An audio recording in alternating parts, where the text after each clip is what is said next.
पिता पुत्र और पवित्र आत्मा के नाम पर आमीन। ख्रिस्त में प्यारे भाइयों और बहनों, संत योहन का सुसमाचार अध्याय 6 पद संख्या 63 में हम ऐसे पढ़ते हैं। ईसा ने शिष्यों से कहा, मैंने तुम्हें जो शिक्षा दी है वह आत्मा और जीवन है। ईश्वरीय जीवन अपनाने और पवित्र आत्मा के अभिषेक से भरने के लिए कलीसियाई प्रतिष्ठान काल का दूसरा इतवार के पवित्र वचनों को प्रार्थना पूर्व मनन चिंतन करें। मनन चिंतन के लिए आज का पहला पाठ निर्गमन ग्रंथ से है, अध्याय 40 अनुवाक 1 से 16 तक।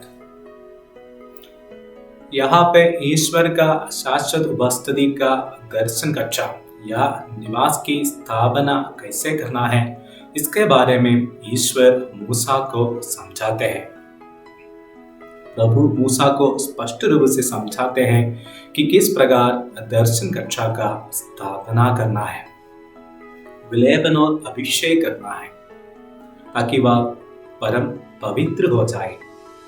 साथ ही साथ आदि पवित्र स्थान बलिवेदी के बारे में और पुरोहिताई धर्म और पद के बारे में भी स्पष्ट रूप से समझाते हैं। ईश्वर हारून और उनके पुत्र को मूसा द्वारा प्रभु के पुरोहित के रूप में अभियंजन और अभिषेक करते हैं। पुरोहितगण तब और आज अपने आप को ईश्वरीय कर्मों को निभाने, वचनों को सुनाने और समझाने के लिए पूर्ण रूप से समर्पित किए गए हैं। जब हम इन वचनों के ऊपर मनन चिंतन करते हैं, नई पीढ़ी के हर एक पुरोहितगण यीशु के अभिषेक में बने रहने के लिए प्रत्येक रूप से प्रार्थना करना है। आज का दूसरा पाठ राजाओं का पहले ग्रंथ से है, अध्याय 8 22 से 29 तक। 8वां अध्याय का शुरुआत ऐसे है। प्रभु की विधान के मंजूषा को दाऊद नगर अर्थात सिय्योन से ले आने के लिए इस्राएल के नेताओं को सुलेमान ने यरूशलेम बुलाया। विधान के मंजूषा को फिर यरूशलेम मंदिर लाने के लिए सुलेमान के प्रयत्नों को यहाँ पे हम देखते हैं।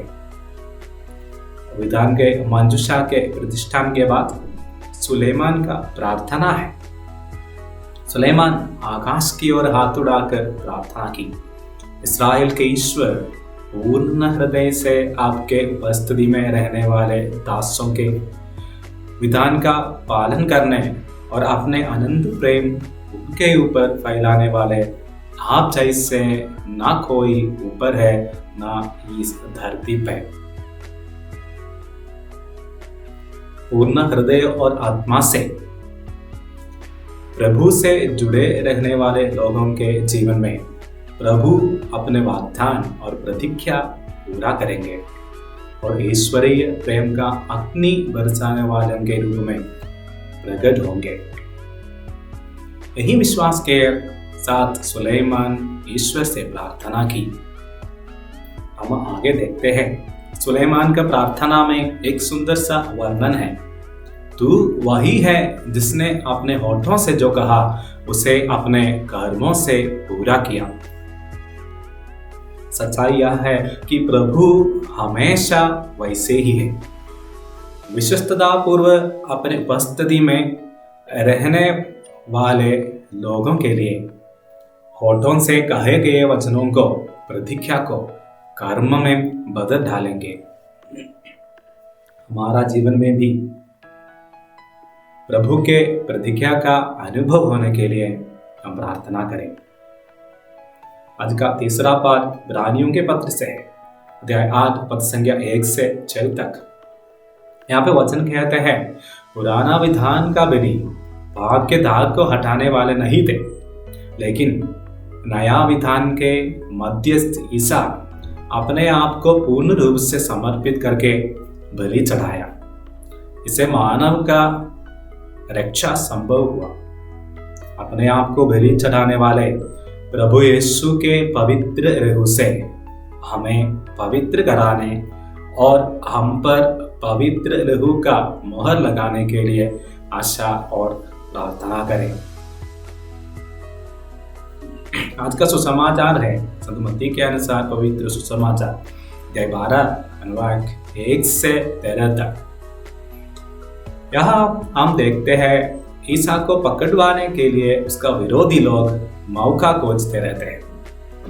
ईसा और शिष्यों के ऊपर आरोप लगाया गया कि जो कार्य विश्राम के दिन नहीं करना चाहिए उसी को ईसा और ईसा के शिष्यगण कर डाला।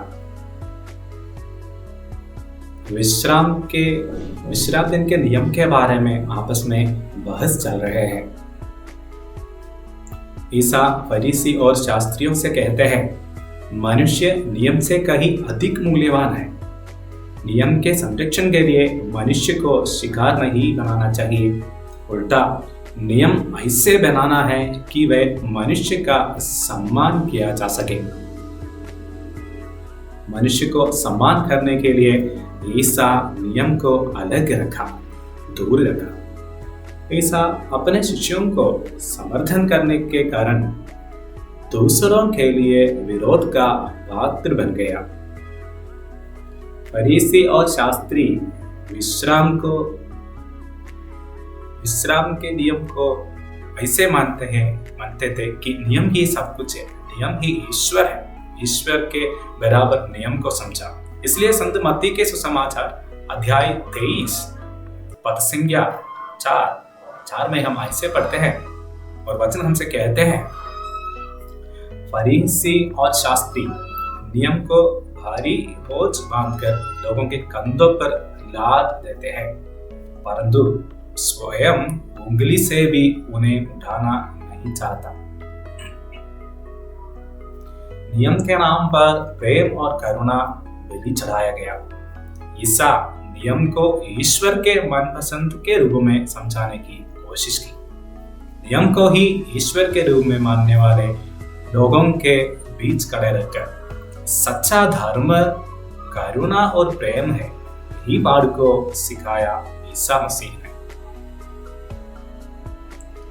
मानव के भलाई और कल्याण के लिए नियमों की व्याख्या करने के लिए प्रभु हमें आदेश देते हैं। यीशु कभी विश्राम के दिन के खिलाफ नहीं थे, बल्कि उस दिन को मनुष्य अपने इच्छा के अनुसार व्याख्या किया, उन नियमों के खिलाफ थे। आज के जमाने में देखने को मिलता है हमारे बिजी लाइफ के बीच हम विश्राम के महत्व के बारे में भूल जाते हैं। प्रभु हम सबको आदेश देते हैं कि विश्राम के दिन को आंतरिक अर्थ समझकर जीने के लिए प्रभु हम सबको आज्ञा देते हैं। यहोशुआ नबी द्वारा कहे गए ईश्वर के वचन को ईसा यहाँ पे दोहरा रहे हैं।